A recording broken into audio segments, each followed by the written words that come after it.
이란 미사일 218발이 두바이를 향해 쏟아졌습니다. 53분 만에 전부 격추됐습니다. 전 세계가 발칵 뒤집혔습니다. 미국이 아니었습니다. 영국도 아니었어요. 두바이의 하늘을 지켜낸 건 대한민국이었습니다. 미국은 경악했고 영국은 침묵했습니다. 그런데 더 충격적인 사실이 있었어요. 그 충격적인 전말을 지금 공개합니다. 시작하기 전 구독과 좋아요, 그리고 대한민국 화이팅 댓글로 한국을 응원해주세요. 중동 상공에 200발이 넘는 탄도 미사일이 쏟아졌습니다. 그리고 자폭 드론 900여 기가 뒤를 따랐습니다. 단 53분이었습니다. 그 53분 동안 두바이 상공에서는 세계 군사 역사상 단 한 번도 기록된 적 없는 일이 벌어졌습니다. 빗발치듯 쏟아지는 미사일들이 공중에서 하나씩 산산조각 나기 시작한 겁니다. 마치 누군가 하늘에 보이지 않는 방패를 펼쳐놓은 것처럼요. 그런데 전 세계를 진짜 충격에 빠뜨린 건 요격 자체가 아니었습니다. 그 방공 시스템의 정체였어요. 미국도 아니고 영국도 아니고 프랑스도 아니었습니다. 대한민국이었습니다. 한국이 만든 방공 시스템이 중동의 하늘을 지켜낸 겁니다. 하지만 진짜 이야기는 따로 있어요. 그 시스템을 선택한 사람. 미국의 협박과 영국의 조롱과 자기 나라 왕족들의 반대를 전부 무릅쓰고 한국을 선택한 사람이 있었습니다. 저는 칼리드 알마크툼입니다. 아랍에미리트 국방부 차관이에요.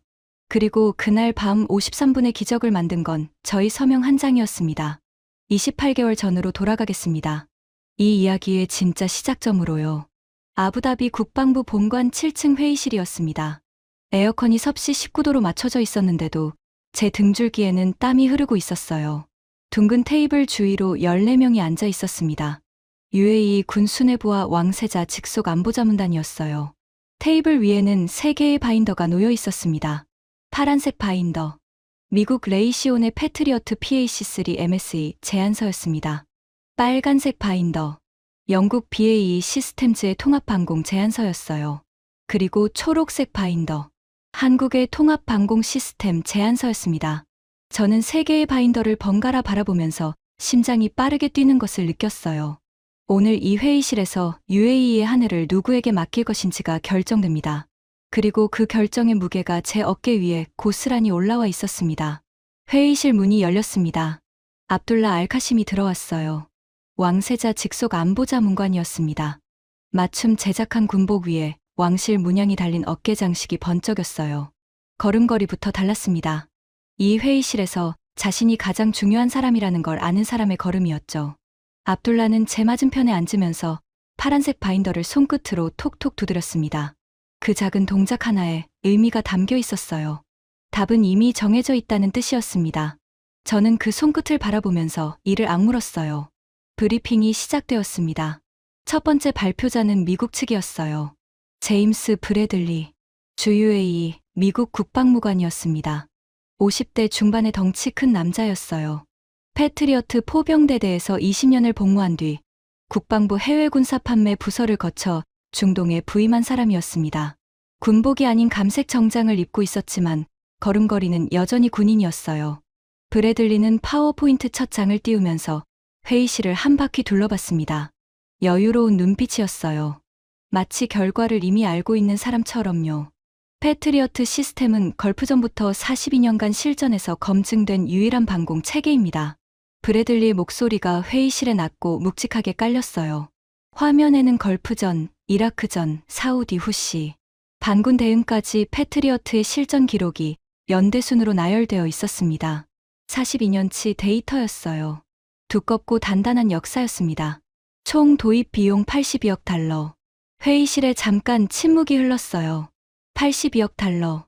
우리 연간 국방 예산 230억 달러의 3분의 1이 넘는 금액이었습니다. 저는 숫자를 메모하면서 속으로 계산했어요. 결코 작은 돈이 아니었습니다. 하지만 브래들리는 금액 이야기에서 빠르게 넘어갔어요. 대신 화면을 바꾸면서 말했습니다. 한 가지 더 말씀드리겠습니다. 브래들리가 저를 똑바로 쳐다봤어요. 눈빛이 달라져 있었습니다. 여유가 아니었어요. 경고였습니다. UAE가 미국 방공 체계를 선택하는 것은 단순한 구매가 아닙니다. 미국과의 안보 동맹을 재확인하는 행위입니다. F-35 도입 협상이 진행 중인 것은 다들 알고 계시죠? 회의실 공기가 확 바뀌었어요. 14명의 시선이 일제히 저를 향했습니다. 브래들리가 방금 한 말의 의미를 모르는 사람은 아무도 없었어요. 한국을 선택하면 F-35가 날아간다. 그것은 협박이었습니다. 외교적 언어로 포장된 노골적인 압박이었어요. 압둘라가 고개를 끄덕이는 것이 보였습니다. 가볍게, 그러나 분명하게. 저는 펜을 쥔 손에 힘이 들어가는 것을 느꼈어요. 이를 악물고 메모를 계속했습니다. 두 번째 발표자는 영국 측이었습니다. 리처드 해밀턴, BAE 시스템즈 중동지 사장이었어요. 50대 후반의 영국 신사였습니다. 은발을 깔끔하게 넘기고 와인색 넥타이를 메고 있었어요. 30년을 중동에서 무기를 팔아온 사람이었습니다. 아랍어를 유창하게 했어요. 그 아랍어가 가끔 영어보다 더 능숙해 보일 때가 있었습니다. 해밀턴은 브래들리와 달리 부드러웠어요.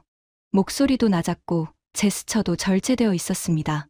하지만 그 부드러움 뒤에 날카로운 것이 숨어 있다는 걸 저는 알고 있었어요. BAE 시스템즈의 제안은 72억 달러입니다. 패트리어트보다 10억 달러 저렴하죠. 해밀턴은 미소를 지으면서 슬라이드를 넘겼어요. 영국 왕립 공군과의 합동훈련 실적, 나토 통합 방공망 연동 경험이 화면에 떴습니다. 그리고 한 가지 더요. 해밀턴이 초록색 바인더를 가볍게 손가락으로 가리켰어요. 한국 제안서였습니다. 저는 한국의 기술력을 존중합니다. 가격 경쟁력이 있다는 것도 인정해요. 해밀턴이 잠깐 말을 멈췄습니다. 회의실이 조용해졌어요. 하지만 국가의 하늘을 맡기는 건 자동차를 사는 게 아닙니다. 실전에서 단 한 발도 요격한 기록이 없는 시스템에 수천만 국민의 목숨을 거실 건가요? 회의실에 침묵이 내려앉았어요. 해밀턴은 저를 보면서 미소를 유지하고 있었습니다. 부드러운 미소였어요. 하지만 그 미소가 말하고 있었습니다. 당신도 알잖아요. 한국은 안 된다는 거.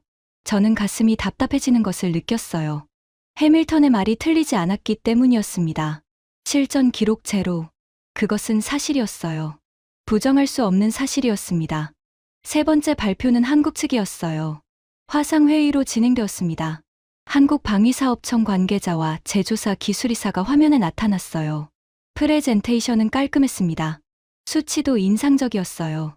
총 도입 비용 35억 달러. 패트리어트의 절반도 안 되는 가격이었습니다. 동시 교전 가능 표적수. 패트리어트 대비 2배가 넘었어요. 탐지 거리도 더 길었고 반응 속도도 빨랐습니다. 숫자만 놓고 보면 압도적이었어요. 하지만 브래들리가 발표 도중 팔짱을 끼면서 옆 사람에게 뭔가를 속삭이는 게 보였습니다. 해밀턴은 태블릿을 만지작거리며 화면을 쳐다보지도 않았어요. 압둘라는 의자 등받이에 기대 앉아 천장을 바라보고 있었습니다. 아무도 진지하게 듣고 있지 않았어요. 한국 측 발표가 끝났을 때 회의실에는 어색한 침묵이 흘렀습니다. 박수도 없었고 질문도 없었어요. 압둘라가 먼저 입을 열었습니다. 흥미로운 수치입니다. 목소리가 평평했어요. 감정이 없는 목소리였습니다. 흥미롭다는 말이 아니라 관심 없다는 뜻이었어요. 하지만 한 가지 질문이 있습니다. 칼리드 차관. 압둘라가 저를 똑바로 바라봤어요. 테이블 위로 두 손을 모으고 있었습니다. 이 시스템은 실전에서 미사일을 요격한 적이 있습니까? 단 한 번이라도요? 회의실 14명의 시선이 전부 저에게 쏠렸어요. 저는 잠시 아무 말도 하지 못했습니다. 목구멍이 말라붙은 것처럼 느껴졌어요. 답을 알고 있었기 때문이었습니다. 아직 없습니다. 제가 대답하자 압둘라가 고개를 끄덕였어요. 느리게. 예상한 대답이라는 듯이요. 실전 기록이 없는 시스템에 국민의 목숨을 맡기자는 겁니까? 압둘라의 목소리가 한 톤 높아졌어요. 더 이상 평평하지 않았습니다. 날카로웠어요. 미국은 42년입니다. 42년간 실전에서 증명해 온 시스템이에요. 영국은 나토 통합 방공망의 핵심 파트너고요. 그런데 차관께서는 실전 기록이 단 한 줄도 없는 시스템을 추천하시겠다는 겁니까? 만약 이란이 공격하는 날, 그 시스템이 작동하지 않으면 책임은 누가 집니까? 회의실이 얼어붙었어요. 압둘라가 방금 한 말은 단순한 질문이 아니었습니다. 공개적인 경고였어요. 내가 한국을 밀면 그 결과를 내가 감당해야 한다는 뜻이었습니다. 브래들리가 팔짱을 낀 채 고개를 끄덕이고 있었어요. 해밀턴은 미소를 지으면서 펜을 돌리고 있었습니다. 두 사람 모두 같은 생각을 하고 있다는 게 보였어요. 끝났군. 한국은 여기서 탈락이야. 저는 테이블 밑에서 주먹을 쥐었습니다. 손바닥에 손톱이 파고들었어요. 하지만 그 순간 머릿속에서 떠나지 않는 숫자가 하나 있었습니다. 35억 달러의 동시 교전 표적수 2배, 82억 달러를 쓰고도 절반밖에 못 막는 시스템과 35억 달러로 2배를 막을 수 있다는 시스템. 숫자는 거짓말을 하지 않았어요. 하지만 그 숫자를 믿는 사람은 이 회의실에 저 혼자뿐이었습니다. 회의가 끝난 뒤 제 집무실로 돌아왔습니다. 아부다비 국방부 본관 7층 끝 사무실이었어요. 창밖으로 페르시아만이 보였습니다. 오후 햇살의 바다가 금빛으로 빛나고 있었어요. 아름다운 풍경이었습니다. 하지만 저는 그 풍경을 볼 여유가 없었어요. 책상 위에 3개의 바인더가 놓여 있었습니다. 파란색, 빨간색, 초록색. 저는 의자에 앉아 한참 동안 그것들을 바라봤어요. 압둘라의 말이 계속 귓속에서 맴돌았습니다. 실전 기록이 없는 시스템에 국민의 목숨을 맡기자는 겁니까? 틀린 말이 아니었어요. 논리적으로 완벽한 반박이었습니다. 하지만 저는 다른 것도 보았어요. 한국 측 제안서의 기술 사양을 밤새 검토했었습니다. 수치 하나하나를 뜯어봤어요. 레이더 모듈 설계 방식, 탐지 알고리즘 구조, 요격 미사일 유도 체계. 제가 영국 샌더스트에서 배우고 MIT에서 연구한 것들과 비교해봤습니다. 놀라운 점이 있었어요. 한국 시스템은 패트리어트의 복제품이 아니었습니다. 완전히 다른 설계 철학으로 만들어져 있었어요. 패트리어트가 하나의 미사일로 하나의 표적을 추적하는 방식이라면 한국 시스템은 다수의 표적을 동시에 분류하고 우선순위를 매겨서 순차적으로 제거하는 방식이었습니다. 물량 공세에 특화된 설계였어요. 그리고 이란의 군사 독트린이 바로 물량 공세였습니다. 수백 발의 미사일을 동시에 쏘아 방공망을 포화시키는 전략이었어요. 패트리어트는 그 물량에 대응하기 어려운 구조적 한계가 있었습니다. 미국도 그걸 알고 있었어요. 알면서도 82억 달러를 요구하고 있었던 겁니다. 저는 초록색 바인더를 다시 펼쳤어요. 한 페이지 한 페이지를 넘기면서 연필로 밑줄을 그었습니다. 손이 미세하게 떨리고 있었어요. 흥분 때문이 아니었습니다. 두려움 때문이었어요. 이 선택을 하면 저는 혼자가 됩니다. 전화벨이 울렸어요. 화면을 보니 압둘라였습니다. 저는 잠시 전화기를 바라보다가 받았어요. 칼리드. 압둘라의 목소리는 회의실에서보다 부드러웠습니다. 하지만 저는 그 부드러움을 믿지 않았어요. 왕세자 전하께서 방공체계 도입권에 관심을 가지고 계십니다. 전하의 뜻은 명확해요. 미국과의 관계가 최우선입니다. 저는 아무 말도 하지 않았어요. 창밖의 바다를 바라봤습니다. 칼리드, 우리는 같은 목표를 가지고 있잖아요. 이 나라를 지키는 거예요. 그런데 검증도 안 된 시스템에 목숨을 걸 필요가 있습니까? 압둘라의 말이 끝나고도 저는 한참 동안 침묵했습니다. 그리고 천천히 말했어요. 압둘라, 고마워요. 생각해 보겠습니다. 전화를 끊었습니다. 손이 차가웠어요. 에어컨 때문이 아니었습니다. 그날 밤이었어요. 저는 집무실에서 나오지 못하고 있었습니다. 책상 위에 3개의 바인더가 여전히 펼쳐져 있었어요. 시계를 보니 밤 11시가 넘어 있었습니다. 그때 이메일이 하나 도착했어요. 발신자는 영국 로이터 통신 중동 특파원이었습니다. 제목은 이랬어요. UAE, 검증 안 된 아시아산 방공 시스템 도입 검토 중. 미국 측 우려. 기사 초안이 첨부되어 있었습니다. 저는 그것을 읽으면서 이가 갈리는 소리를 들었어요. 제 이가 갈리는 소리였습니다. 기사의 출처가 중동 주재 서방 방산업계 관계자로 되어 있었어요. 누군지는 뻔했습니다. 해밀턴이었어요. 언론에 흘린 겁니다. 한국 시스템 도입을 막기 위해 여론전을 시작한 거였어요. 저는 의자 등받이에 기대 앉아 천장을 바라봤습니다. 천장의 형광등이 차갑게 빛나고 있었어요. 미국은 F-35로 협박하고 있었습니다. 영국은 언론을 동원해 물타기를 시작했어요. 내부에서는 압둘라가 왕세자를 등에 업고 압박하고 있었습니다. 삼면이 전부 막혀 있었어요. 하지만 저는 숫자를 잊을 수가 없었습니다. 35억 달러, 동시 교전 표적수 2배, 탐지 거리 30% 우위, 반응 속도 40% 단축. 이란이 미사일 200발을 동시에 쏘면 패트리어트로는 절반도 못 막습니다. 82억 달러를 쏟아붓고도 도시 절반이 불바다가 될 수 있어요. 하지만 한국 시스템이라면 이론상 전부 막을 수 있었습니다. 35억 달러로요. 저는 전화기를 들었습니다. 아내에게 전화했어요. 파티마, 아직도 사무실이에요? 아내의 목소리는 걱정과 짜증 사이 어딘가에 있었습니다. 하나만 물어볼게. 내가 맞다고 확신하는 일이 있는데 나를 빼고 모든 사람이 반대해. 그래도 밀어야 할까? 전화기 너머로 잠깐 침묵이 흘렀어요. 아내가 한숨을 쉬는 소리가 들렸습니다.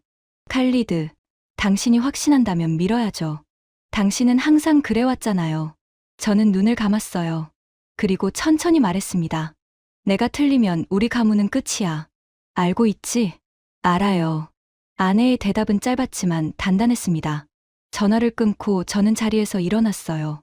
창가로 걸어갔습니다. 아부다비의 야경이 눈 아래 펼쳐져 있었어요. 수백만 개의 불빛이 반짝이고 있었습니다. 이 도시에 사는 사람들이었어요. 제가 지켜야 할 사람들이었습니다. 저는 책상으로 돌아왔어요. 초록색 바인더를 닫았습니다. 그리고 서류맨 뒷장을 펼쳤어요. 서명란이 비어 있었습니다. 손에 펜을 쥐었어요. 잠깐 멈췄습니다. 펜 끝이 종이에 닿기 직전이었어요. 심장이 목구멍까지 올라온 것 같았습니다. 서명했습니다. 그 순간 제 손에서 펜이 떨어졌어요. 바닥에 부딪히는 소리가 조용한 집무실에 울렸습니다. 저는 그 소리를 들으면서 한참 동안 서명란을 바라봤어요. 돌이킬 수 없는 선택이었습니다. 다음 날 아침 소식은 번개처럼 퍼졌어요. UAE 국방부가 한국산 통합 방공 시스템 도입을 최종 결정했다는 발표가 나간 겁니다. 35억 달러 규모의 계약이었습니다. 반응은 즉각적이었어요. 브래들리가 가장 먼저 움직였습니다. 미국 대사관에서 UAE 외교부로 공식 항해 서한이 전달됐어요. 내용은 외교적 언어로 포장되어 있었지만 핵심은 한 줄이었습니다. F-35 판매 일정을 재검토해야 할 수 있음. 저는 그 서한을 읽으면서 손이 차가워지는 것을 느꼈어요. 예상했던 일이었습니다. 하지만 실제로 종이 위에 적힌 글자를 보니 현실감이 달랐어요. 해밀턴은 더 빠르게 움직였습니다. 로이터, 가디언, 파이낸셜 타임스. 사흘 만에 세 곳의 서방 언론에 기사가 나갔어요. 모두 같은 톤이었습니다. UAE, 검증 안 된 한국산 무기 대규모 도입 결정. 서방 동맹국들 우려. 기사마다 익명의 서방 방산업계 관계자가 등장했어요. 한국 시스템은 시뮬레이션에서만 작동합니다. 실전은 다르죠. UAE가 가격에 현혹된 것 같아 안타깝습니다.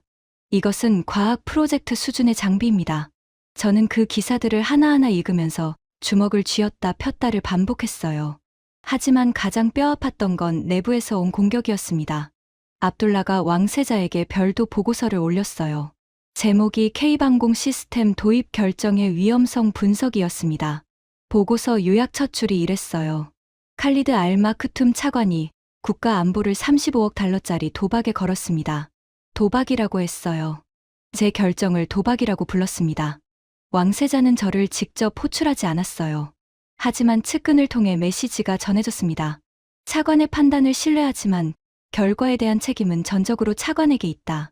그것은 보호막을 거둔다는 뜻이었어요. 잘 되면 당신 공, 못 되면 당신 목. 저는 그날 밤 집에 돌아와 거실 소파에 앉아 한참 동안 아무것도 하지 못했습니다. 파티마가 차를 가져왔어요. 따뜻한 카르다몬 차였습니다. 향긋한 냄새가 코끝을 간지렸어요. 힘들어요? 아내가 옆에 앉으면서 물었어요. 저는 차를 한 모금 마셨습니다.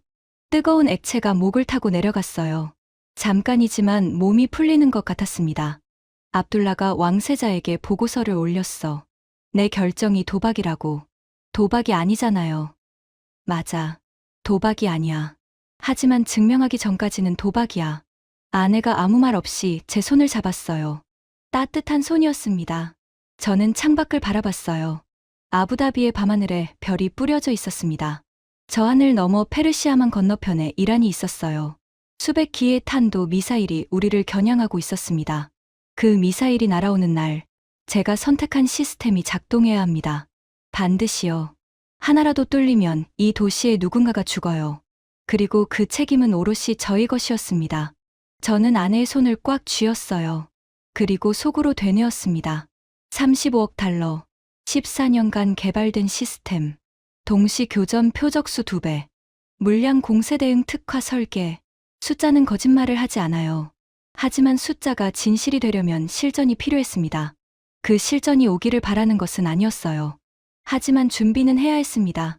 한국 기술팀이 도착하기까지 남은 시간은 3개월이었어요. 저는 소파에서 일어났습니다. 서재로 향했어요. 초록색 바인더가 책상 위에 놓여 있었습니다. 다시 펼쳤어요. 첫 페이지부터 다시 읽기 시작했습니다. 이번에는 떨리지 않았어요. 제가 선택한 것이니까요. 끝까지 가야 했습니다. 3개월이 지났습니다. 한국 기술팀이 도착하는 날이었어요.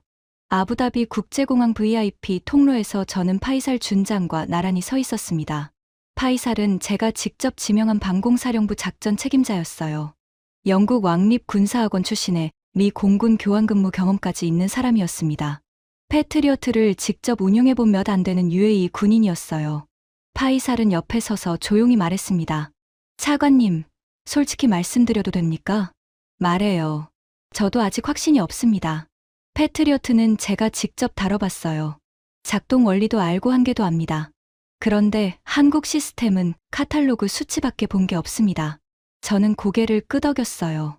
파이살의 솔직함이 오히려 고마웠습니다. 적어도 이 사람은 뒤에서 칼을 꽂지는 않을 거였어요. 그래서 직접 확인하려는 겁니다. 도착 게이트가 열렸어요. 한국인들이 걸어 나왔습니다. 14명이었어요. 저는 솔직히 실망했습니다. 미국이 패트리어트를 설치할 때는 기술자만 60명을 보냈어요. 거기에 군사 고문단 15명, 통역 8명, 보안 요원 12명까지 합치면 100명이 넘었습니다.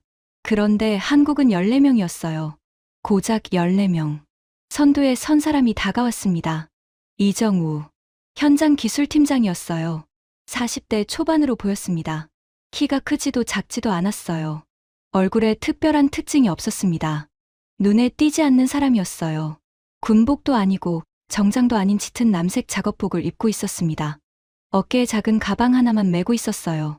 악수를 나눴습니다. 손이 거칠었어요. 서류를 다루는 손이 아니라 장비를 만지는 손이었습니다. 이정우입니다. 잘 부탁드립니다. 목소리가 낮고 차분했어요. 그것이 이정우와 나눈 첫 마디였습니다. 그리고 나중에 알게 됐지만 이정우는 필요한 말 외에는 거의 하지 않는 사람이었어요. 그 뒤에 한 여성이 서 있었습니다. 유나나. 레이더 알고리즘 엔지니어였어요. 30대 중반이었습니다. 짧은 머리에 검은 뿔테 안경을 쓰고 있었어요. 한 손에 태블릿을, 다른 손에 보온병을 들고 있었습니다. 첫인상은 대학원생 같았어요. 이 사람이 수천 킬로미터를 날아가는 미사일의 궤도를 계산하는 사람이라고는 상상하기 어려웠습니다. 유나나입니다. 탐지 알고리즘 담당이에요. 밝은 목소리였어요. 이정우와는 정반대였습니다. 나머지 12명도 비슷했어요. 군인 출신은 한 명도 없었습니다. 전부 엔지니어였어요. 평균 나이가 30대 중반에서 40대 초반이었습니다. 양복을 입은 사람은 없었어요. 전부 작업복 차림이었습니다. 파이살이 제 옆에서 나지막하게 중얼거렸어요. 14명으로 뭘 하겠다는 건지 모르겠습니다. 저도 같은 생각이었습니다. 공항에서 기지로 향하는 차 안에서 저는 이정우와 같은 차에 탔어요. 뒷좌석에 나란히 앉았습니다. 에어컨 바람이 차갑게 불고 있었어요. 팀이 좀 적지 않습니까? 솔직히 14명으로 이 규모의 시스템을 설치하고 운용할 수 있습니까? 이정우는 창밖을 보고 있었어요. 아부다비 시내의 고층 빌딩들이 스쳐 지나가고 있었습니다. 잠깐 침묵이 흐른 뒤 이정우가 대답했어요. 저희 14명이 이 시스템을 만든 사람들입니다. 설치만 하러 온 게 아니에요. 이 시스템의 모든 것을 아는 사람들이 온 겁니다. 저는 그 말을 듣고 잠시 생각했어요. 100명의 설치 기사가 오는 것과 시스템을 만든 14명이 직접 오는 것. 그 차이가 뭔지를 이정우는 한 문장으로 설명한 거였습니다. 하지만 그때까지도 저는 그 말의 진짜 무게를 알지 못했어요. 방공작전센터에 도착했습니다. 두바이 외곽보안구역 깊숙이 위치한 시설이었어요. 두꺼운 콘크리트 벽이 여러 겹으로 둘러싸고 있었습니다. 저는 이정우 팀을 메인 홀로 안내했어요. 벽면 가득 대형 모니터들이 설치되어 있었고 중앙 전술 테이블 위로 실시간 항공 데이터가 흐르고 있었습니다. 그런데 이상한 일이 벌어졌어요. 이정우가 메인 홀에 들어서자마자 발걸음을 멈추더니 천장을 올려다봤습니다. 그리고 벽면 모니터를 훑었어요. 콘솔 배치를 확인하고 바닥에 케이블 배선까지 시선이 내려갔습니다. 10초도 안 되는 시간이었어요. 그런데 그 10초 동안 이정우의 눈이 움직이는 방식이 달랐습니다. 관광객이 처음 보는 곳을 구경하는 눈이 아니었어요. 설계자가 자기 도면과 실물을 대조하는 눈이었습니다. 이정우가 파이살 준장에게 말했어요. 공조 시스템 풍량을 12% 올려주실 수 있습니까? 서버 발열이 사양보다 높을 겁니다. 이 위도의 외기 온도를 고려하면요. 파이살이 놀란 표정을 지었어요. 저도 놀랐습니다. 이정우는 이 시설에 처음 왔어요. 그런데 공조 시스템의 풍량까지 지적한 겁니다. 도면만 보고도 현장 상황을 예측한 거였어요. 어떻게 아셨습니까? 파이살이 물었어요. 이 시설의 설계 사양서를 저희가 작성했습니다. 이정우의 대답은 담담했어요. 자랑하는 투가 아니었습니다. 사실을 말하는 투였어요. 저는 그 순간 처음으로 느꼈습니다. 이 사람들은 시스템만 만든 게 아니라 이 시스템이 들어갈 공간까지 설계한 사람들이었어요. 14명이 적은 게 아니었습니다. 14명이면 충분한 거였어요. 하지만 그것은 시작에 불과했습니다. 설치가 시작됐어요. 저는 그 과정을 매일 직접 확인했습니다. 14명이 움직이는 방식은 군대와 달랐어요. 지휘관이 명령하고 병사가 따르는 구조가 아니었습니다. 각자가 자기 영역을 알고 있었고 따로 지시하지 않아도 순서대로 움직였어요. 마치 오케스트라처럼요. 이정우는 거의 말을 하지 않았습니다. 하지만 14명 전원이 이정우를 중심으로 움직이고 있었어요. 이정우가 화이트보드에 뭔가를 적으면 나머지가 고개를 끄덕이고 흩어졌습니다. 그게 전부였어요. 유나나는 달랐습니다. 말이 많았어요. 하지만 쓸데없는 말은 아니었습니다. 레이더 모듈을 설치하면서 UAE 기술 요원들에게 하나하나 설명했어요. 화면을 가리키며 이건 이래서 이렇고 저건 저래서 저렇다고요. UAE 요원들이 고개를 끄덕이기 시작했어요. 이해하기 시작한 거였습니다. 어느 날 저녁이었어요. 저는 작전센터에 들렀다가 유나나가 혼자 콘솔 앞에 앉아 있는 것을 봤습니다. 시계를 보니 밤 10시가 넘어 있었어요. 아직 안 들어갔어요? 유나나가 화면에서 눈을 떼지 않고 대답했어요. 알고리즘 하나를 수정하고 있어요. 이 위도에서 지구 곡률 보정값이 제가 예상한 것보다 0.3% 차이가 나서요.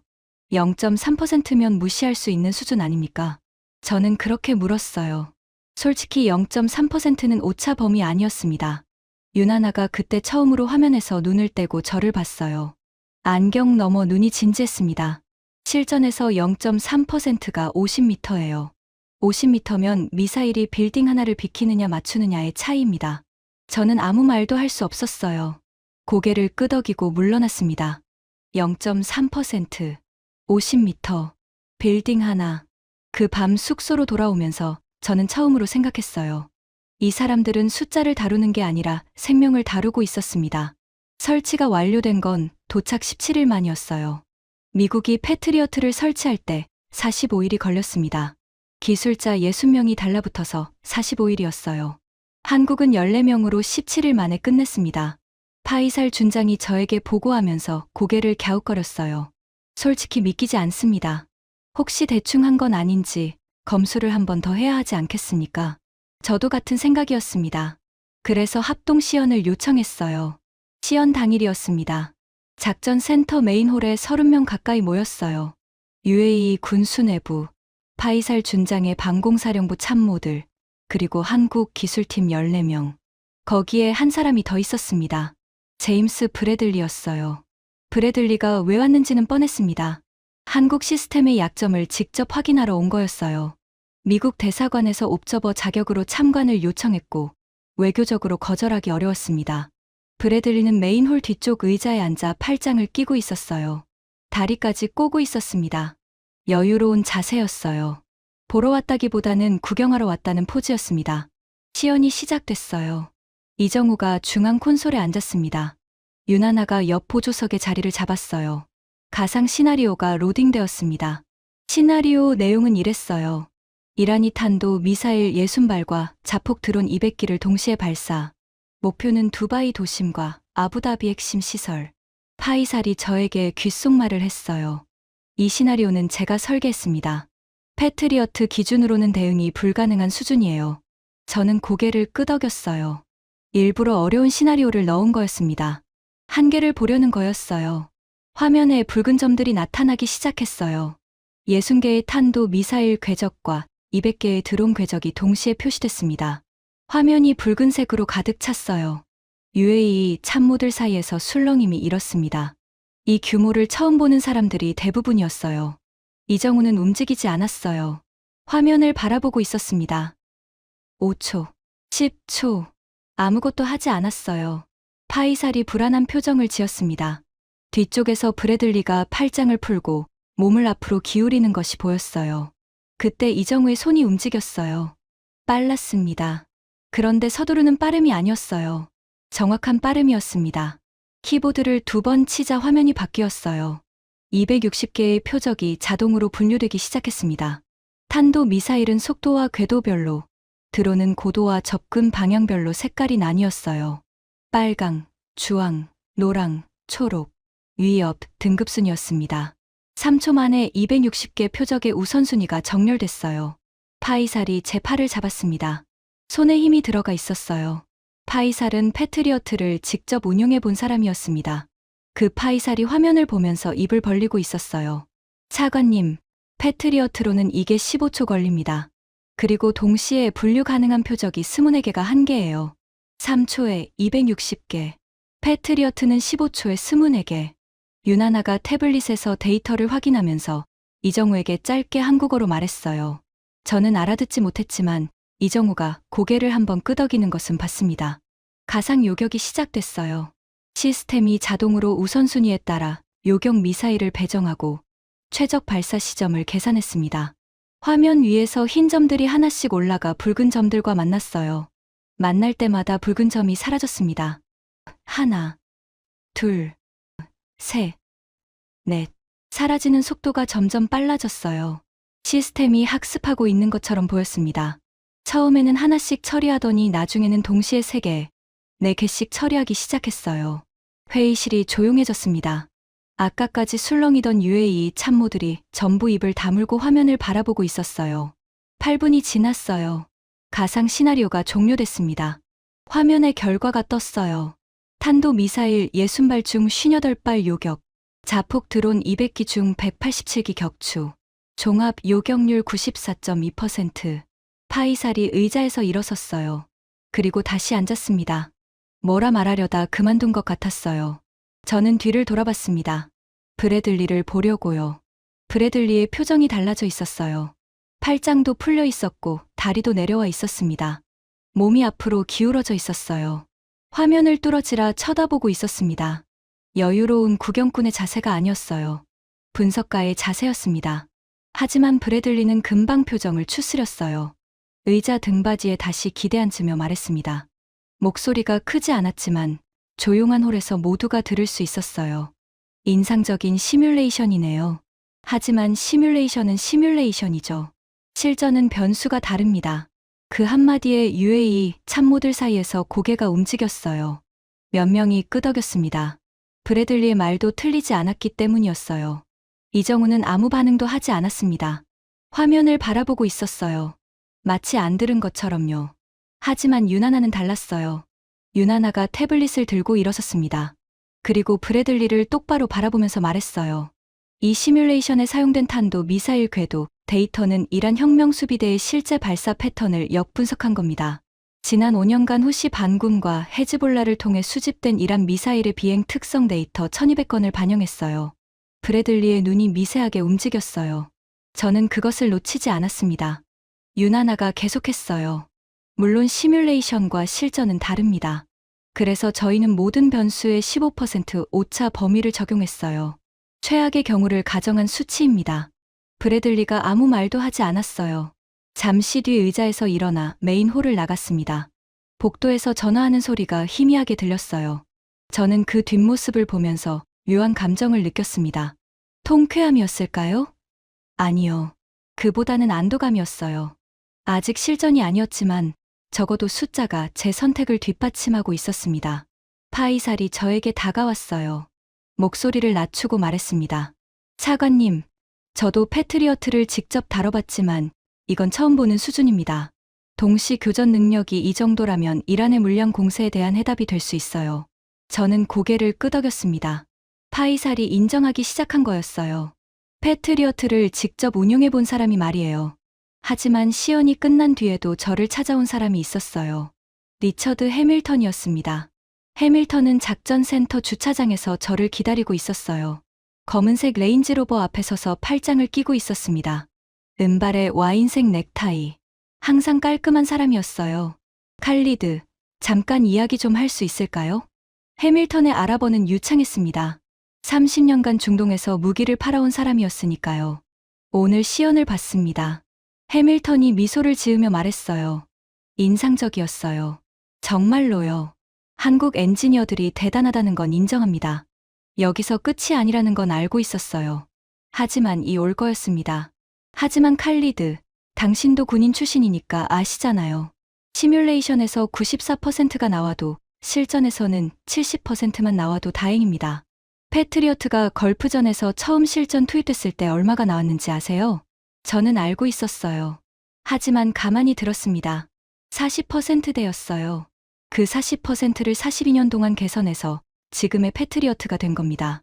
한국 시스템은 아직 그 40%조차 증명하지 못했어요. 해밀턴이 한 걸음 가까이 다가왔어요.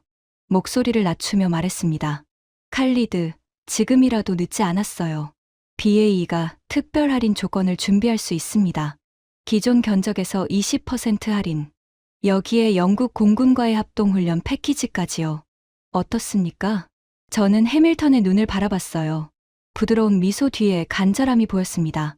아니, 간절함이 아니었어요. 초조함이었습니다. 한국의 35억 달러짜리 계약을 빼앗긴 남자의 초조함이었어요. 해밀턴, 고마운 제안이지만 계약은 이미 체결됐습니다. 계약은 파기할 수도 있어요. 국가 안보가 달린 문제에서 계약서 한 장이 뭐가 중요합니까? 저는 고개를 저었어요. 중요합니다. 국가의 약속이니까요. 해밀턴의 미소가 사라졌어요. 잠깐이었지만 저는 봤습니다. 그 미소 뒤에 숨어 있던 날카로운 것이 잠깐 드러나는 것을요. 30년 후에 후회하지 않으시길 바랍니다. 차관. 해밀턴은 돌아서서 레인지로버에 올라탔어요. 차가 주차장을 빠져나가면서 뒷바퀴가 자갈을 튕겼습니다. 저는 그 차가 사라질 때까지 서 있었어요. 30년 후에 후회하지 않겠느냐고요. 후회는 30년 후가 아니라 이란 미사일이 날아오는 날 결정될 거였어요. 그리고 그날이 30년이나 멀리 있지 않다는 것을 저는 느끼고 있었습니다. 이틀 뒤였어요. 예상하지 못한 연락이 왔습니다. 이스라엘이었어요. 모사드 연락관이 UAE 외교 채널을 통해 비공식으로 접촉해 왔습니다. 내용은 간단했어요. 한국 방공 시스템의 탐지 알고리즘 데이터를 공유할 수 있는지 문의드립니다. 저는 그 메시지를 읽고 의자 등받이에 기대앉았어요. 이스라엘이요. 아이언돔과 다윗의 물매와 에로우를 가지고 있는 나라. 세계에서 가장 촘촘한 방공망을 운용하는 나라가 한국 시스템의 데이터를 원한다고요? 파이살에게 보여줬어요. 파이살도 같은 반응이었습니다. 이건 대체 무슨 의미입니까? 이스라엘은 자기들 시스템에 대한 자부심이 세계에서 가장 강한 나라예요. 그 이스라엘이 한국 시스템에 관심을 보인다는 건 한 가지 의미밖에 없어요. 뭡니까? 자기들이 가지고 있지 않은 뭔가를 한국이 가지고 있다는 뜻이에요. 파이살이 침묵했어요. 그리고 천천히 고개를 끄덕였습니다. 저는 그날 밤 집무실에서 초록색 바인더를 다시 펼쳤어요. 이번에는 떨리지도 불안하지도 않았습니다. 확신이 조금씩 자라고 있었어요. 하지만 확신은 확신일 뿐이었습니다. 증명은 아직이었어요. 그날은 평범한 날이었습니다. 오후에 작전센터를 방문해서 시스템 점검 현황을 확인하고 파이살 준장과 이정우 팀의 UAE 요원 교육 진행 상황을 논의했어요. 유나나가 알고리즘 업데이트 결과를 설명했는데 기동 표적 대응 정확도가 전주 대비 1.2% 향상됐다고 했습니다. 사소한 숫자처럼 들렸지만 유나나는 그것이 실전에서 미사일 3발의 차이라고 했어요. 저녁 7시쯤 집으로 돌아왔습니다. 파티마와 식사를 하고 서재에서 서류를 정리하다가 11시 넘어 잠자리에 들었어요. 자정이 조금 지난 시각이었습니다. 전화가 울렸어요. 한 번이 아니었습니다. 동시에 2개가 울렸어요. 침대 옆 개인 전화와 서재의 보안 회선이 동시에 울렸습니다. 저는 잠에서 깨면서 이불을 걷어찼어요. 보안 회선이 동시에 울린다는 것은 한 가지를 뜻했습니다. 실전 상황이었어요. 보안 회선을 먼저 받았습니다. 파이살의 목소리가 들렸어요. 평소에 차분한 파이살이었지만 이 순간 목소리에 날이 서 있었습니다. 차관님, 이란이 공격을 개시했습니다. 탄도 미사일이 발사됐어요. 규모가 큽니다. 즉시 작전 센터로 와주십시오. 저는 이미 옷을 입고 있었어요. 손이 자동으로 움직이고 있었습니다. 군복 상의를 걸치면서 단추를 잠갔어요. 손가락이 떨렸습니다. 단추 하나가 잘 안 잠겼어요. 파티마가 침실 문 앞에 서 있었습니다. 얼굴이 하얗게 질려 있었어요. 말은 하지 않았습니다. 눈만 저를 바라보고 있었어요. 괜찮아. 곧 돌아올게. 거짓말인지 진실인지 저도 몰랐어요. 경호 차량에 올라탔습니다. 새벽 아부다비의 도로는 비어 있었어요. 하지만 반대편 차선에서 군용 차량이 사이렌 없이 빠르게 지나쳤습니다. 한 대, 두 대, 세 대. 같은 방향으로 달리고 있었어요. 작전 센터 방향이었습니다. 운전병이 엑셀을 밟았어요. 속도계가 올라갔습니다. 저는 뒷좌석에서 창밖을 바라봤어요. 아부다비의 야경이 스쳐 지나갔습니다. 수백만 개의 불빛이 반짝이고 있었어요. 저 불빛 하나하나가 잠들어 있는 사람이었습니다. 아무것도 모른 채 잠든 사람들이요. 저는 주먹을 쥐었어요. 이가 갈렸습니다. 내가 선택한 시스템이 오늘 밤 증명돼야 합니다. 아니, 증명이라는 단어가 아니었어요. 작동해야 했습니다. 지금 이 순간 작동하지 않으면 저 불빛들이 꺼져요. 사람이 죽는 거였습니다. 작전 센터에 도착했을 때 입구 경비가 평소 2명에서 6명으로 늘어 있었어요. 보안 절차가 강화되어 있었습니다. 복도를 빠른 걸음으로 걸었어요. 군화 소리가 여기저기서 울리고 있었습니다. 메인 홀문이 열렸어요. 저는 그 자리에서 멈췄습니다. 화면들이 붉었어요. 벽면 모니터 전체에 경고 색상이 가득했습니다. 전술 테이블 위에는 북쪽에서 내려오는 궤적 표시들이 실시간으로 갱신되고 있었어요. 낮고 짧은 경고음이 끊이지 않았습니다. 삐, 삐, 삐. 규칙적이지만 불길한 소리였어요. 파이살이 전술 테이블 앞에 서 있었습니다. 옆에 UAE 방공 운용 요원들이 각자의 콘솔에 앉아 있었어요. 영어와 아라비아어가 뒤섞여 울리고 있었습니다. 이정우가 이미 콘솔 앞에 앉아 있었어요. 유나나는 태블릿을 들고 화면 옆에 서서 데이터를 대조하고 있었습니다. 두 사람 모두 도착한 시간을 알 수 없었지만 이미 자리를 잡고 있었습니다. 마치 처음부터 거기 있었던 것처럼요. 파이살이 저를 보더니 다가왔어요. 얼굴이 굳어 있었습니다. 이란이 중부 발사기지에서 탄도 미사일을 대규모로 발사했습니다. 현재까지 확인된 발사 수가 120발을 넘었고 계속 늘고 있어요. 자폭 드론도 발사된 것으로 보이는데 정확한 수는 아직 파악 중입니다. 120발. 저는 그 숫자를 듣고 눈을 감았다 떴어요. 두바이 방향은 아직 궤도가 확정되지 않은 것들이 있지만 도심 방향 접근 궤적이 복수 확인됐습니다. 복수. 한 발이 아니라 여러 발이 두바이를 향하고 있다는 뜻이었어요. 저는 전술 테이블로 걸어갔습니다. 화면을 들여다봤어요. 붉은 점들이 화면 위쪽에서 아래로 내려오고 있었습니다. 하나하나가 미사일이었어요. 수십 개가 동시에 움직이고 있었습니다. 그때 화면 한쪽에서 숫자가 갱신됐어요. 확인된 총 발사 수 145발. 방금 전 120이었는데 이미 145였습니다. 시스템이 표적을 새로 추가할 때마다 콘솔에서 경고음이 울렸어요. 피피, 피피, 피피. 간격이 짧아지고 있었습니다. 그만큼 표적이 빠르게 늘어나고 있다는 뜻이었어요. 저는 숨을 천천히 내쉬었어요. 심장이 갈비뼈를 때리는 것 같았습니다. 28개월 전이었어요. 아부다비 국방부 7층 회의실에서 초록색 바인더에 서명한 날이.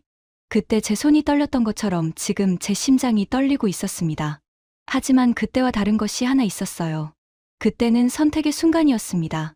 지금은 증명의 순간이었어요. 더 이상 선택할 것은 없었습니다. 이미 선택은 끝났어요. 화면에 숫자가 다시 갱신됐어요. 172발. 자폭 드론 600기 이상 추정. 파이살이 저를 봤습니다. 눈이 말하고 있었어요. 이건 시뮬레이션 시나리오보다 큽니다. 저는 고개를 끄덕였어요. 알고 있었습니다. 시뮬레이션에서 사용한 시나리오는 미사일 60발에 드론 200기였어요. 지금 날아오고 있는 건 그 3배가 넘었습니다. 메인홀 뒤쪽 문이 열렸어요. 브래들리가 들어왔습니다. 보안회선을 통해 상황을 통보받은 모양이었어요. 급하게 온 것이 보였습니다. 넥타이가 없었고 셔츠 첫째 단추가 열려 있었어요. 브래들리가 화면을 봤습니다. 그리고 멈췄어요. 붉은 점들이 화면을 뒤덮고 있는 것을 보면서 얼굴이 굳었습니다. 브래들리가 저에게 다가왔어요. 목소리가 낮았습니다. 칼리드, 이 규모면 당신 시스템으로는 안 돼. 미 중부사령부에 패트리어트 긴급 지원을 요청할 수 있어. 시간이 없어. 저는 브래들리를 바라봤어요. 진심이 담긴 눈이었습니다. 이 순간만큼은 경쟁이나 정치가 아니었어요. 군인으로서의 본능이었습니다. 진짜로 걱정하고 있었어요. 하지만 저는 알고 있었습니다. 패트리어트 지원이 온다 해도 최소 6시간이 걸려요. 미사일은 30분 안에 도착합니다. 시간이 없었어요. 고맙지만 이미 늦었어요. 브래들리. 우리 시스템으로 가야 합니다. 브래들리가 입을 열려다 다물었어요. 할 말이 없었던 겁니다. 지금 이 상황에서 다른 선택지는 없다는 걸 군인인 브래들리도 알고 있었어요. 저는 전술 테이블로 돌아갔습니다. 화면의 숫자가 다시 바뀌어 있었어요. 203발. 드론 850기 이상 추정. 203발의 탄도 미사일이 날아오고 있었습니다. 상황이 빠르게 악화되고 있었어요. UAE 방공 운용 요원들이 콘솔 앞에서 흔들리기 시작했습니다. 당연한 일이었어요. 이 요원들은 한국 기술팀에게 3개월간 교육을 받았지만 실전 경험은 제로였습니다. 시뮬레이션에서 60발을 다뤄본 사람들이 200발 넘게 쏟아지는 화면을 보고 있었어요. 손이 멈추는 요원이 보였습니다. 두 명이 같은 화면을 보며 서로 다른 명령을 내리고 있었어요. 판단이 분산되고 있었습니다. 파이살이 지시를 내렸어요. 목소리를 높이며 요원들을 독려했습니다. 하지만 화면 위 숫자는 계속 올라가고 있었어요. 가장 빠른 표적까지 남은 시간이 화면 한쪽에 카운트다운으로 표시되고 있었습니다. 17분. 숫자가 줄어들고 있었어요. 빠르게. 바로 그때였어요. 이정우가 자리에서 일어났습니다. 조용했어요. 극적인 움직임이 아니었습니다. 의자에서 일어나 파이살에게 걸어갔어요. 작전 센터가 소란스러운데 이정우의 걸음만 고요했습니다. 이정우가 파이살에게 말했어요. 통역이 옆에서 번역했습니다. 준장님, 요원들이 혼란스러운 건 당연합니다. 이 규모는 교육에서 다루지 못했어요. 저희가 콘솔을 직접 운용하겠습니다. 저는 그 말을 듣고 숨이 멈추는 것 같았어요. 민간인 기술자가 실전 작전의 콘솔을 직접 운용하겠다고요? 어떤 교범에도 없는 상황이었어요. 파이살이 저를 돌아봤습니다. 판단을 구하는 눈이었어요. 저는 화면을 봤어요. 카운트다운이 15분으로 줄어 있었습니다. UAE 요원들의 손이 여전히 떨리고 있었어요. 두 명이 동시에 같은 표적에 명령을 입력하는 바람에 시스템, 경고음이 울렸습니다. 15분. 결정할 시간이 없었어요. 파이살, 이양하세요. 제가 말했어요.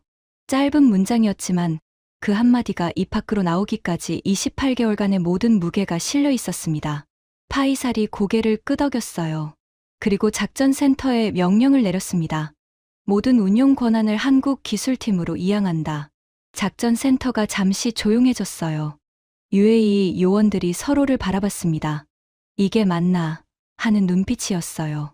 하지만 이정우는 이미 움직이고 있었습니다. 중앙 통제 콘솔에 앉았어요.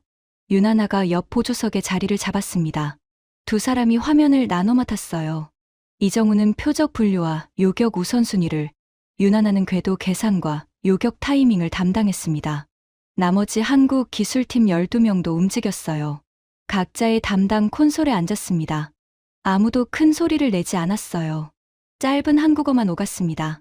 알아들을 수는 없었지만 목소리의 온도를 느낄 수 있었어요. 흔들리지 않았습니다. 브래들리가 제 옆으로 왔어요. 팔짱을 끼고 화면을 바라보면서 말했습니다. 민간인 기술자한테 작전 콘솔을 맡기다니. 미쳤어. 칼리드, 이건 역사상 어느 군대에서도 한 적 없는 일이야. 저는 브래들리를 돌아보지 않고 대답했어요. 이 시스템을 가장 잘 아는 사람이 이 시스템을 운용해야 합니다. 지금 이 방에서 그 사람은 저 2명이에요. 브래들리가 입을 다물었어요. 카운트다운이 12분으로 줄어들었습니다. 이정우의 손이 키보드 위에서 움직이기 시작했어요.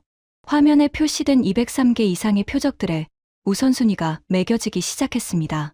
빨강, 주황, 노랑, 초록. 색깔이 나뉘어졌어요. 시뮬레이션 때 3초 만에 260개를 분류했던 것처럼 지금도 시스템이 빠르게 정렬하고 있었습니다. 하지만 이번에는 시뮬레이션이 아니었어요. 저 붉은 점 하나하나가 진짜 미사일이었습니다. 유나나가 태블릿과 화면을 번갈아 보면서 계산을 시작했어요. 첫 번째 표적의 요격 포인트를 계산하고 있었습니다. 두 사람 사이에서 짧은 한국어가 오갔어요. 이정우가 고개를 끄덕였습니다. 발사 준비 완료. 카운트다운이 10분을 넘기고 있었어요. 첫 번째 표적이 요격하는 구역에 진입하고 있었습니다. 작전 센터 안의 모든 소리가 잠깐 사라지는 것 같았어요. 무전 소리도, 군화 소리도, 경고음마저 배경으로 물러나는 것 같았습니다. 이정우가 말했어요. 발사. 화면에 흰 점이 하나 생겼습니다. 표적을 향해 올라가고 있었어요. 흰 점이 붉은 점을 향해 올라갔어요. 두 점이 가까워지고 있었습니다. 화면 위에서 거리 수치가 빠르게 줄어들었어요. 유나나가 짧게 말했어요. 궤도 일치. 요격 미사일이 표적의 궤도와 교차점을 잡았다는 뜻이었습니다. 두 점이 만났어요. 붉은 점이 사라졌습니다. 화면에서 깜빡이다가 꺼졌어요. 작전센터 안에서 누군가가 짧게 탄성을 질렀어요. 파이살의 어깨가 한순간 올라갔다 내려왔습니다. 하지만 이정우는 움직이지 않았어요. 화면을 바라보고 있었습니다. 다음 표적이 이미 화면 위에서 내려오고 있었으니까요. 두 번째 요격. 성공. 세 번째. 성공. 네 번째. 성공. 저는 전술 테이블 앞에 서서 숫자를 세고 있었어요. 손가락으로 세다가 포기하고 머릿속으로 세기 시작했습니다. 다섯 번째. 성공. 여섯 번째에서 문제가 생겼어요. 유나나가 화면을 보더니 손이 빨라졌습니다. 이정우와 짧은 대화가 오갔어요. 목소리 톤이 변하지는 않았지만 대화의 속도가 빨라졌습니다. 표적의 궤도가 변하고 있었어요. 기동하는 탄도 미사일이었습니다. 불규칙하게 경로를 바꾸면서 내려오고 있었어요. 저는 그것이 무엇을 의미하는지 알고 있었습니다. 이란이 기동 탄두를 섞어보낸 거였어요. 고정 궤도, 미사일은 계산이 상대적으로 쉽지만 기동 탄두는 실시간으로 변하는 궤도를 따라잡아야 합니다. 난이도가 차원이 다른 문제였어요. 유나나의 손이 태블릿 위에서 빠르게 움직였어요. 숫자를 입력하고 지우고 다시 입력하고 있었습니다. 실시간 궤도 재계산이었어요. 발사창이 줄어들고 있었어요. 몇 초 안에 발사하지 않으면 요격 기회를 놓치는 상황이었습니다. 이정우가 유나나를 봤어요. 유나나가 고개를 끄덕였습니다. 발사. 흰 점이 올라갔어요. 불규칙하게 움직이는 붉은 점을 향해 각도를 수정하면서 올라가고 있었습니다. 실시간으로 궤도를 바꾸고 있었어요. 유나나의 알고리즘이 작동하고 있었습니다. 매일 밤 0.3%를 수정하던 그 알고리즘이요. 두 점이 가까워졌어요. 가까워졌습니다. 영중. 붉은 점이 꺼졌어요. 저는 테이블 모서리를 잡고 있던 손에서 힘이 빠지는 것을 느꼈습니다. 작전 센터에서 이번에는 더 큰 탄성이 터졌어요. 하지만 아직 끝이 아니었습니다. 화면에는 여전히 수십 개의 붉은 점이 남아 있었어요. 7번째 요격. 성공. 8번째. 성공. 9번째. 실패. 저는 심장이 철렁 내려앉았어요.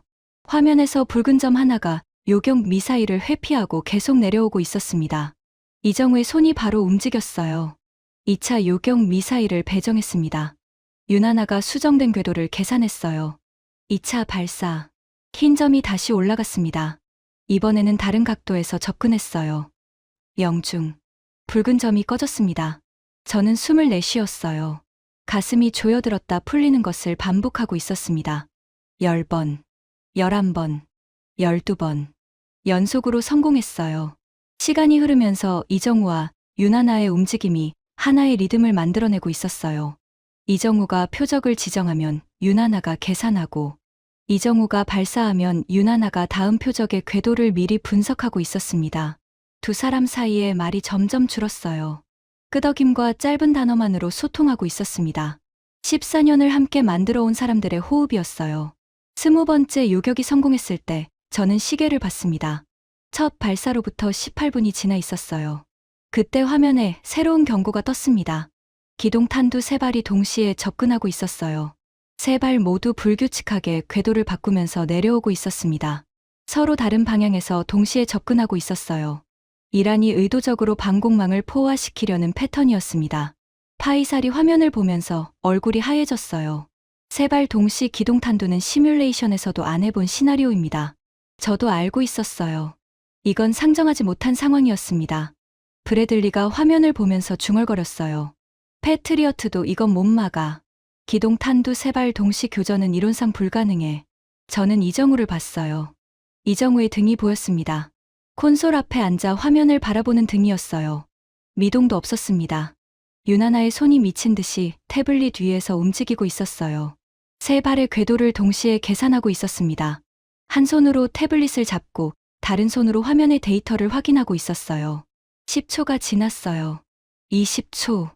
유나나가 태블릿을 내려놓았습니다. 그리고 이정우에게 짧게 말했어요. 이정우가 고개를 끄덕였습니다. 세 발 동시 발사. 지금. 화면에 흰 점 3개가 동시에 나타났어요. 스레 방향으로 흩어지면서 각각의 표적을 향해 올라갔습니다. 작전 센터가 조용해졌어요. 숨소리도 안 들렸습니다. 3개의 흰 점이 3개의 붉은 점에 다가갔어요. 붉은 점들은 여전히 불규칙하게 움직이고 있었고, 흰 점들은 그것을 실시간으로 따라가고 있었습니다. 첫 번째. 영중. 붉은 점이 꺼졌어요. 0.8초 뒤 두 번째. 영중. 꺼졌습니다. 또 0.5초 뒤 세 번째. 저는 눈을 감지 못했어요. 화면을 뚫어지라 쳐다보고 있었습니다. 영중. 세 번째 붉은 점도 사라졌어요. 기동 탄두 세 발 동시 격추. 작전 센터에서 함성이 터졌어요. 파이살이 주먹을 불끈 쥐었습니다. UAE 요원들이 소리를 질렀어요. 누군가는 옆 사람의 어깨를 잡았고, 누군가는 두 손으로 머리를 감싸쥐고 있었습니다. 저는 전술 테이블을 두 손으로 짚고 서 있었어요. 다리에 힘이 풀리는 것 같았습니다. 눈가가 뜨거워졌어요. 하지만 이정우는 움직이지 않았습니다. 화면을 바라보고 있었어요. 다음 표적이 이미 내려오고 있었으니까요. 저는 그 등을 바라봤어요.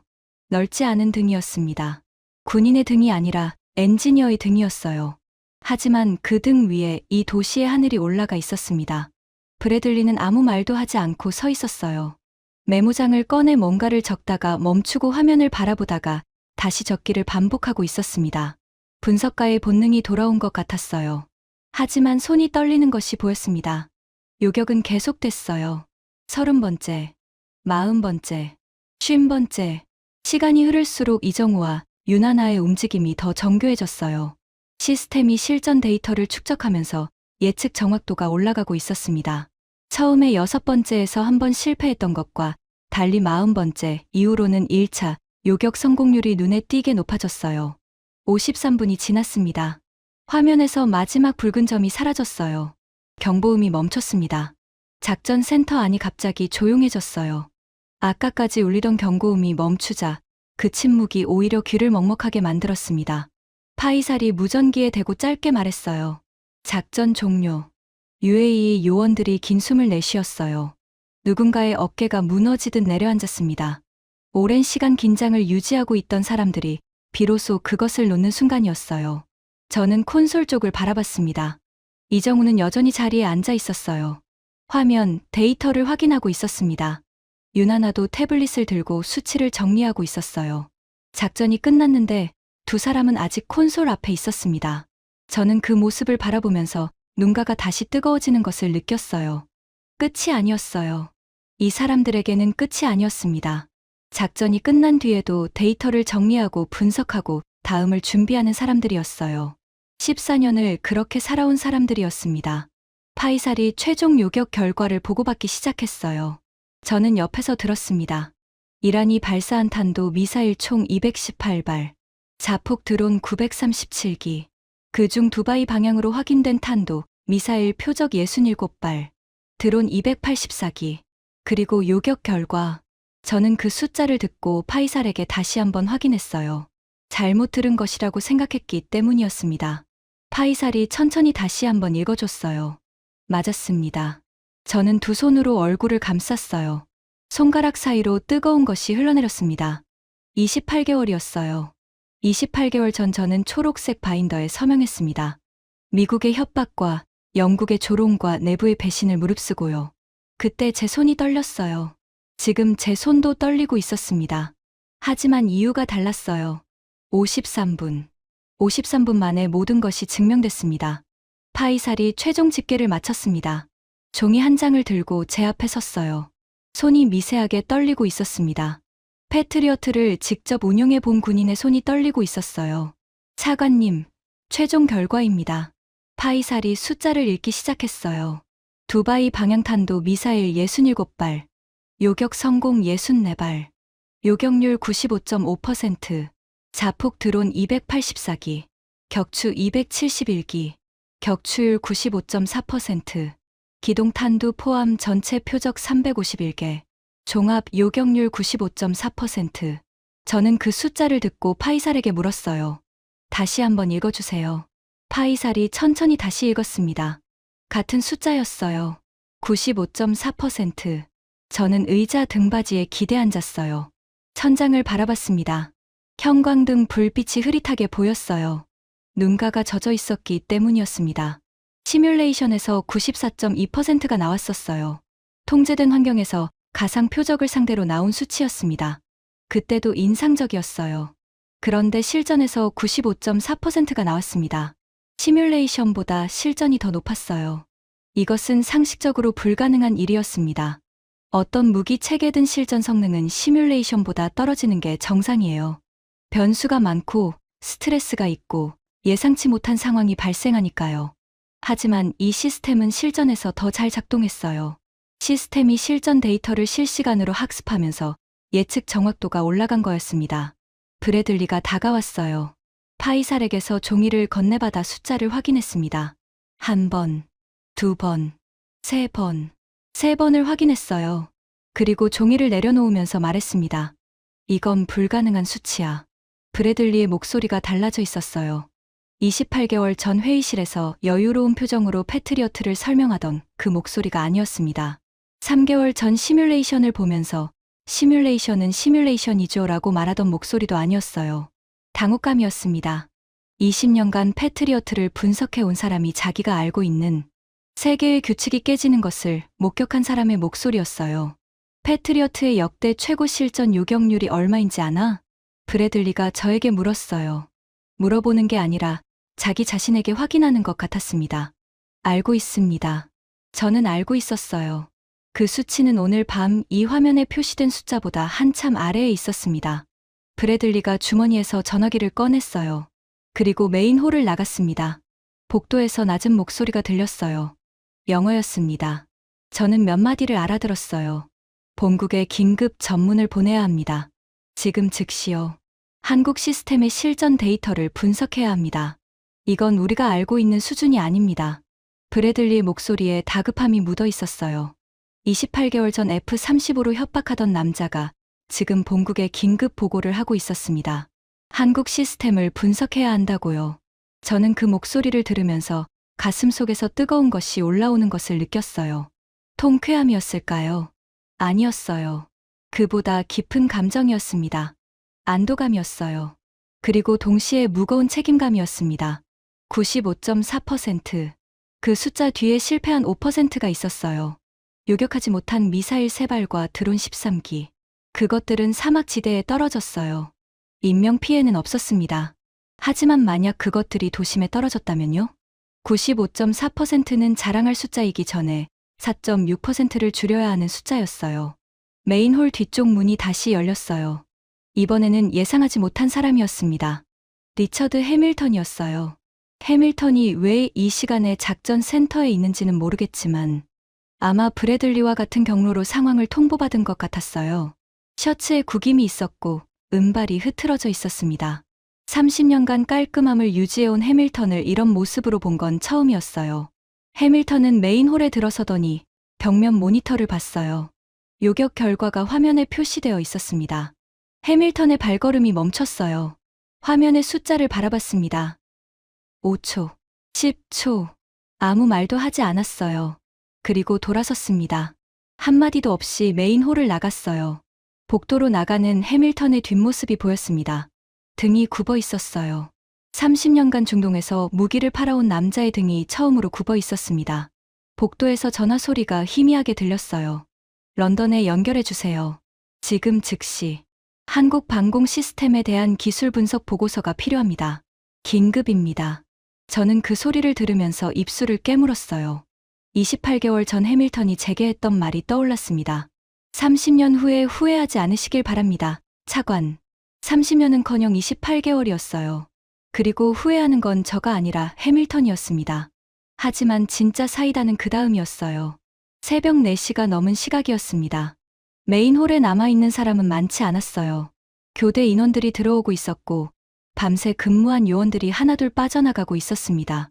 메인홀 입구에서 발소리가 들렸어요. 저는 돌아봤습니다. 압둘라 알카심이었어요. 압둘라는 군복 차림이었습니다. 왕실 문양이 달린 어깨 장식이 형광등 아래서 빛나고 있었어요. 하지만 얼굴은 달랐습니다. 28개월 전 회의실에서 저를 공개적으로 몰아붙이던 그 냉정한 얼굴이 아니었어요. 압둘라가 메인홀을 가로질러 저에게 걸어왔어요. 걸음이 느렸습니다. 한 걸음 한 걸음에 무게가 실려 있었어요. 저는 가만히 서서 압둘라를 바라봤습니다. 압둘라가 제 앞에 멈춰 섰어요. 두 사람 사이에 1m 남짓한 거리가 있었습니다. 작전센터의 모니터 빛이 두 사람의 얼굴을 파랗게 비추고 있었어요. 압둘라가 입을 열었어요. 칼리드. 한마디였어요. 제 이름이었습니다. 그리고 압둘라가 오른손을 내밀었어요. 저는 그 손을 바라봤습니다.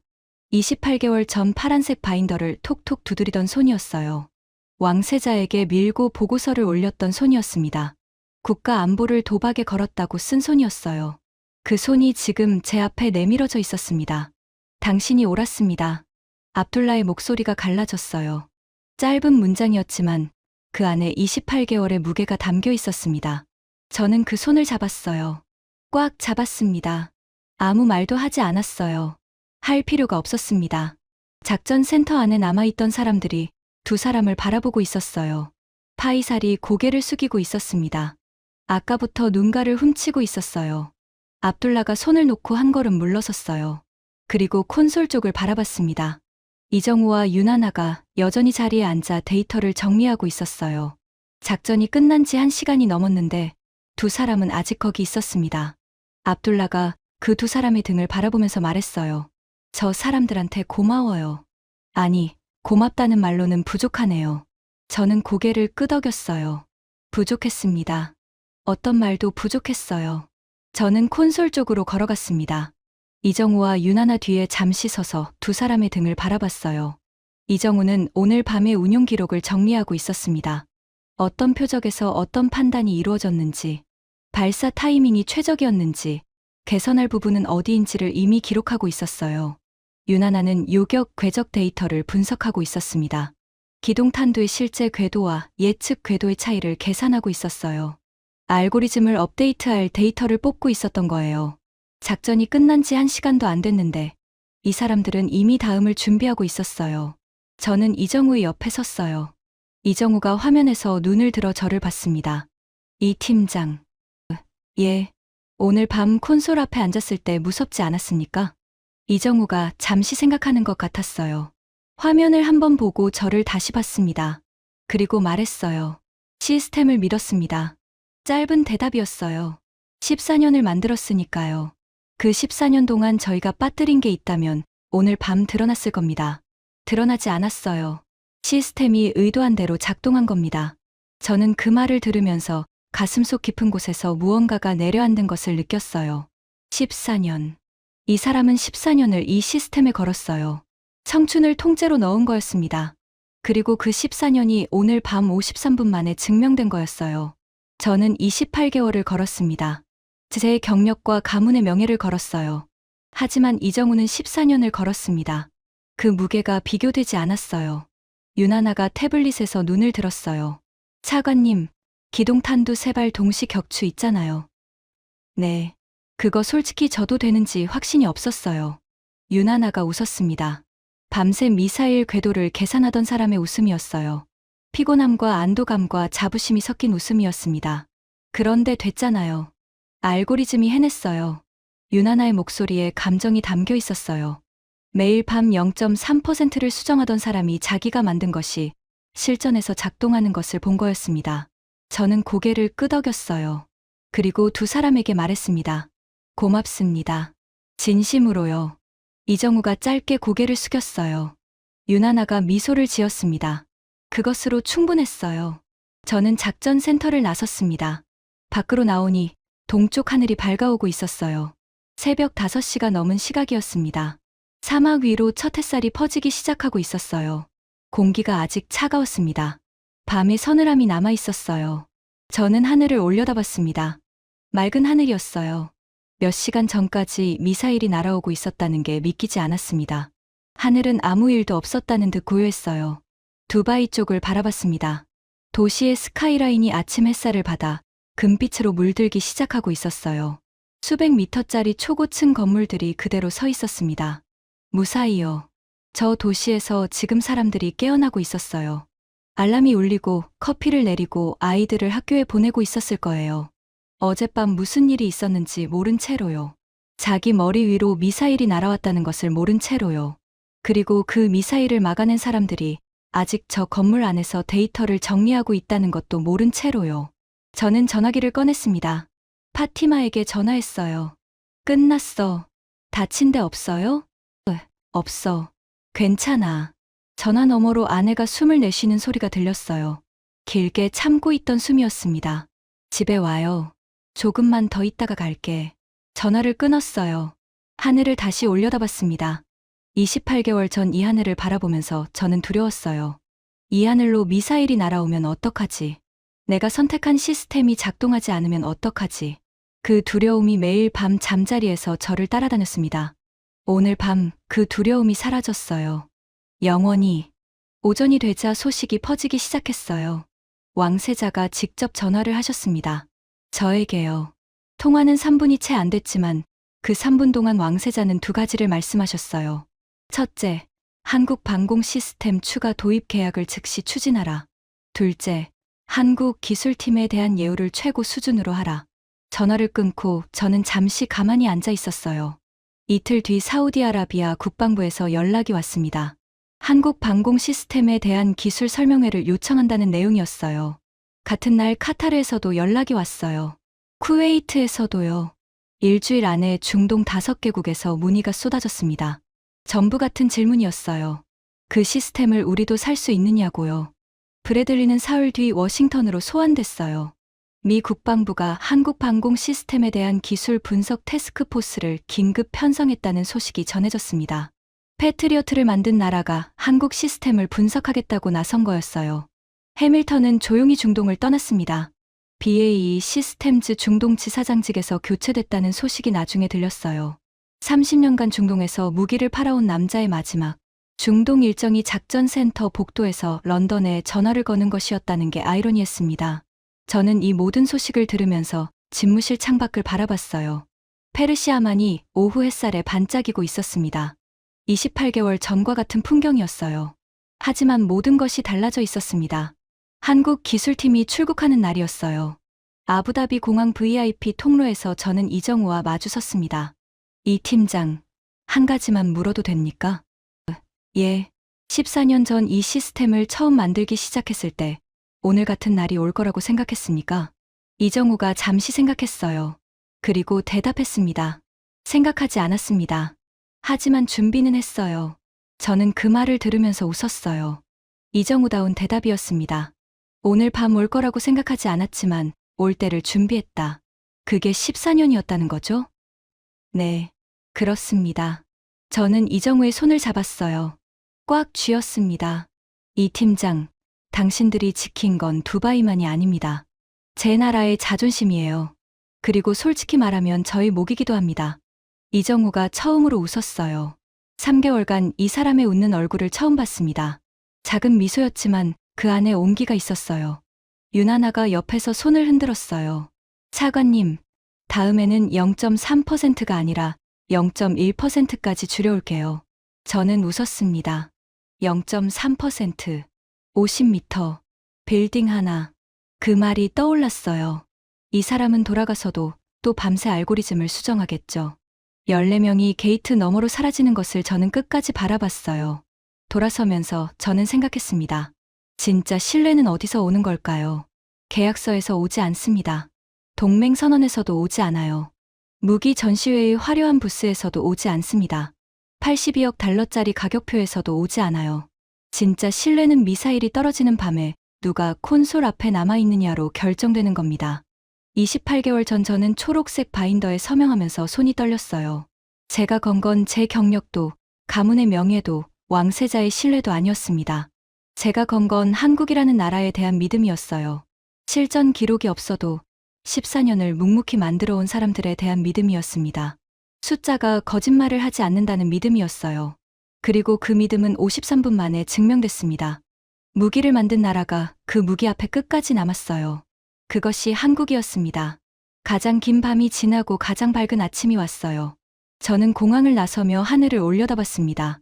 아부다비의 하늘은 끝없이 높고 맑았어요. 그리고 그 하늘은 안전했습니다. 14명의 한국인이 지켜냈으니까요. 지금까지 UAE 국방부 차관 칼리드가 경험한 53분의 기적이었습니다. 대한민국의 기술이 중동의 하늘을 지켜냈습니다. 이 이야기가 자랑스러우셨다면 주변에 널리 공유해 주세요. 우리가 만든 것이 세계를 지킨다는 사실을 더 많은 분들이 알았으면 좋겠습니다. 구독과 좋아요도 부탁드립니다. 지금까지 터칭 스토리였습니다. 감사합니다.